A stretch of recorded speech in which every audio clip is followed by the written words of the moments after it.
Tout va comme il faut. Eh bien, qu'est-ce, Rosine? Ah mon Dieu, que vous vous portez bien et que vous avez là un vrai visage de santé. Qui? Moi? Jamais je ne vous vis en teint si frais et si gaillard. Tu de bon? Comment? Vous n'avez de votre vie été si jeune que vous êtes.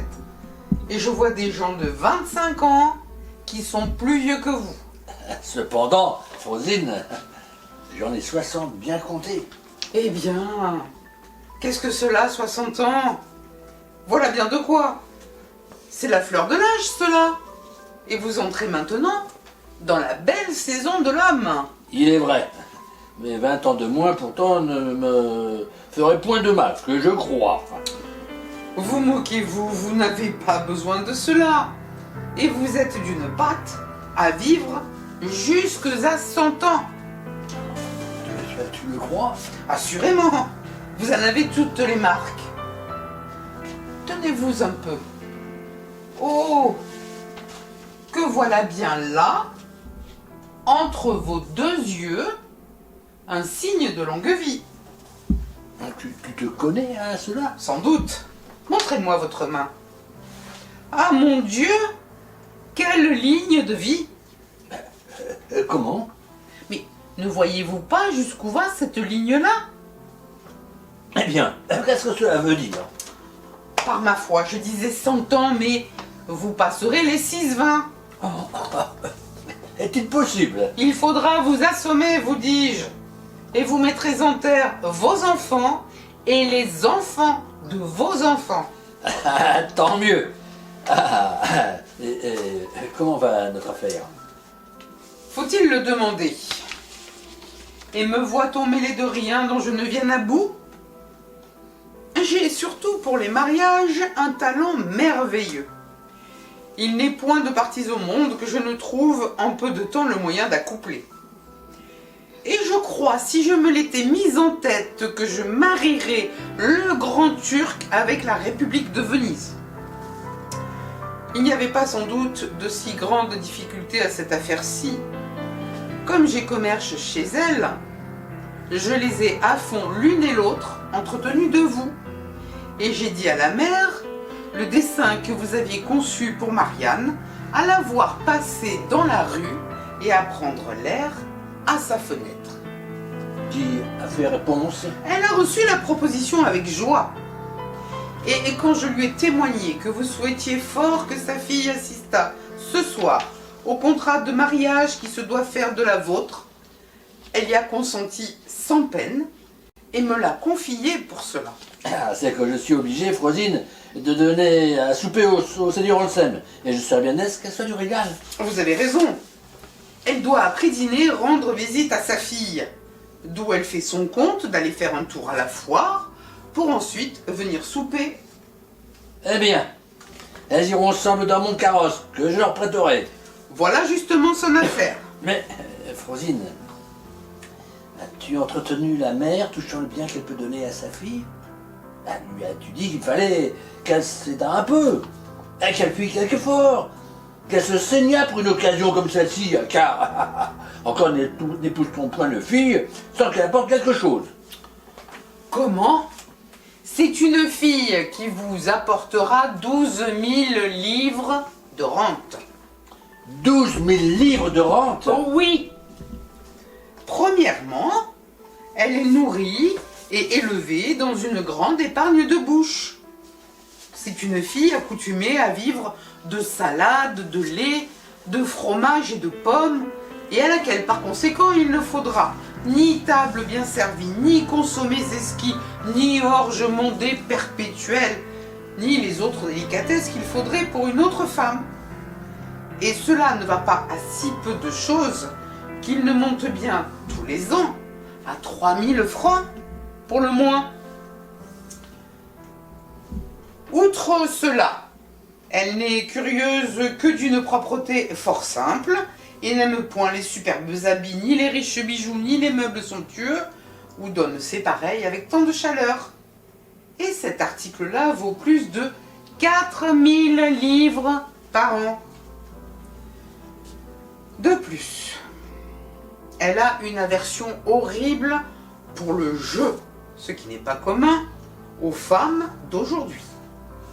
Et j'en sais une de nos quartiers qui a perdu à 30 et 40 20 000 francs cette année. Mais n'en prenons rien que le quart. 5 000 livres au jeu par an. Et 4 000 francs en habits et bijoux, cela fait 9 000 livres. Et 1000 écus que nous mettons pour la nourriture, ne voilà-t-il pas par année vos 12 000 francs bien comptés? Oui, cela est pas mal. Mais ce compte-là n'est rien de réel. Pardonnez-moi. N'est-ce pas quelque chose de réel que de vous apporter en mariage une grande sobriété? L'héritage d'un grand amour de simplicité de parure? Et l'acquisition d'un grand fond de haine pour le jeu? Ah, c'est une raillerie que de vouloir me constituer son dot de toutes les dépenses qu'elle ne fera point. Oh, je n'irai pas donner quittance de ce que je ne reçois pas. Il faut bien que je dise quelque chose. Mon Dieu, vous toucherez bien assez. Et elles m'ont parlé d'un certain pays où elles ont du bien dont vous serez le maître. Ben, il faudra voir cela. Mais Frosine, il y a encore une chose qui m'inquiète. La fille est jeune, comme tu vois. Et les jeunes gens, d'ordinaire, n'aiment que leurs semblables, ne cherchent que leur compagnie. J'ai peur qu'un homme de mon âge ne soit pas de son goût et que ça ne vienne à produire chez moi certains petits désagréments, quelques petits désordres qui ne me coderaient pas. Non, que vous la connaissez mal. C'est encore une particularité que j'avais à vous dire. Elle a une aversion épouvantable pour tous les jeunes gens et n'a de l'amour que pour les vieillards.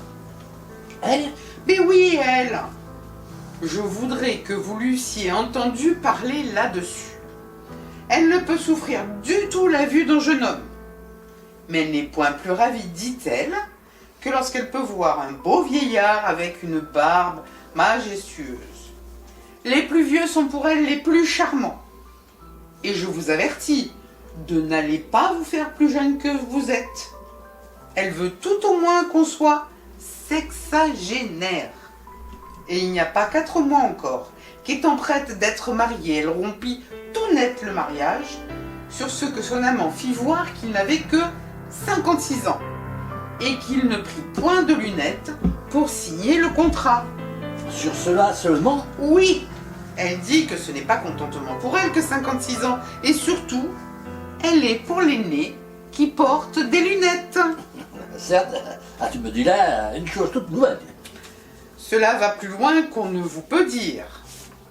On lui voit dans sa chambre quelques tableaux et quelques estampes. Mais que pensez-vous que ce soit? Des Adonis, des Céphales, des Paris et des Apollons? Non, de beaux portraits de Saturne, du roi Priam, du vieux Nestor et du bon père Anchise sur les épaules de son fils. Cela est admirable. Voilà ce que je n'aurais jamais pensé, et je suis bien aise d'apprendre qu'elle est de cette humeur.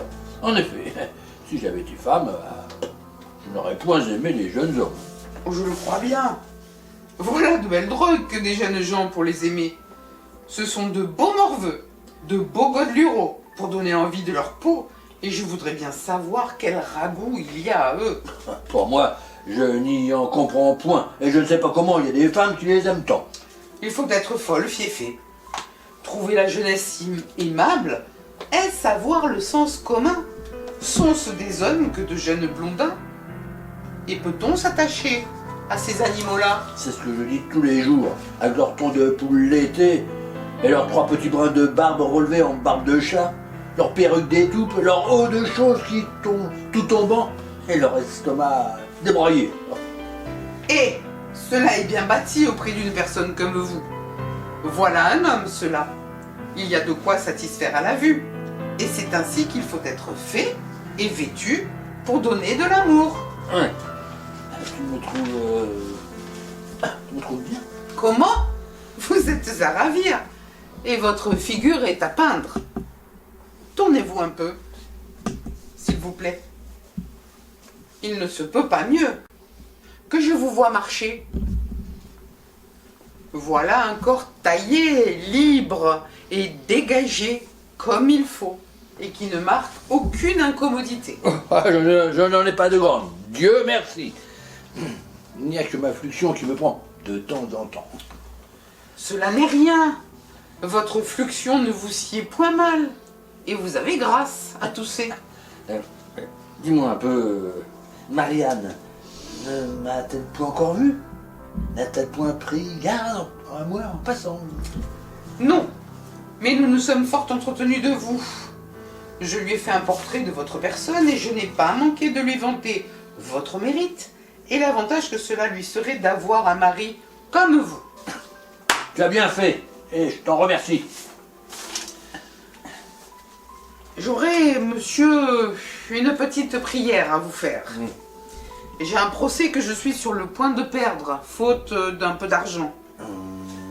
Et vous pourriez facilement me procurer le gain de ce procès si vous aviez quelque bonté pour moi.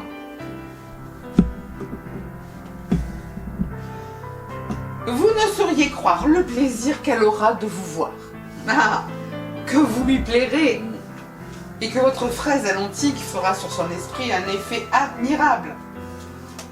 Mais surtout, elle sera charmée de votre haut de chausse, attachée au pourpoint avec des aiguillettes. C'est pour la rendre folle de vous. Et un amant aiguilleté sera pour elle un ragoût merveilleux. Certes. Tu me ravis de me dire cela. En vérité, monsieur, ce procès m'est d'une conséquence tout à fait grande. Je suis ruiné si je le perds. Et quelques petites assistances me rétabliraient mes affaires. Je voudrais que vous eussiez vu le ravissement où elle était à m'entendre parler de vous. La joie éclatait dans ses yeux au récit de vos qualités. Et je l'ai mise enfin, dans une impatience extrême, de voir ce mariage entièrement conclu. Ah, tu m'as fait grand plaisir, Froside. Et je t'en ai, je te l'avoue, à toutes les obligations du monde. Je vous prie, monsieur, de me donner le petit secours que je vous demande. Cela me remettra sur pied. Et je vous en serai éternellement obligé. Adieu, je vais me dépêcher. Je vous assure, monsieur, que vous ne sauriez jamais me soulager dans un plus grand besoin. Ah, je mettrai ordre que mon carrosse soit tout prêt pour vous mener à la foire. Je ne vous importunerai pas si je ne m'y voyais pas forcé par la nécessité. Et j'aurai soin qu'on soupe de bonheur. Je ne vais point faire de malade. Ne me refusez pas la grâce dont je vous sollicite. Vous ne sauriez croire, monsieur, le plaisir que... Ah, je m'en vais. Ah tiens, voilà qu'on m'appelle. À tout à l'heure. Que la fièvre te serve, chien de vilain, à tous les diables.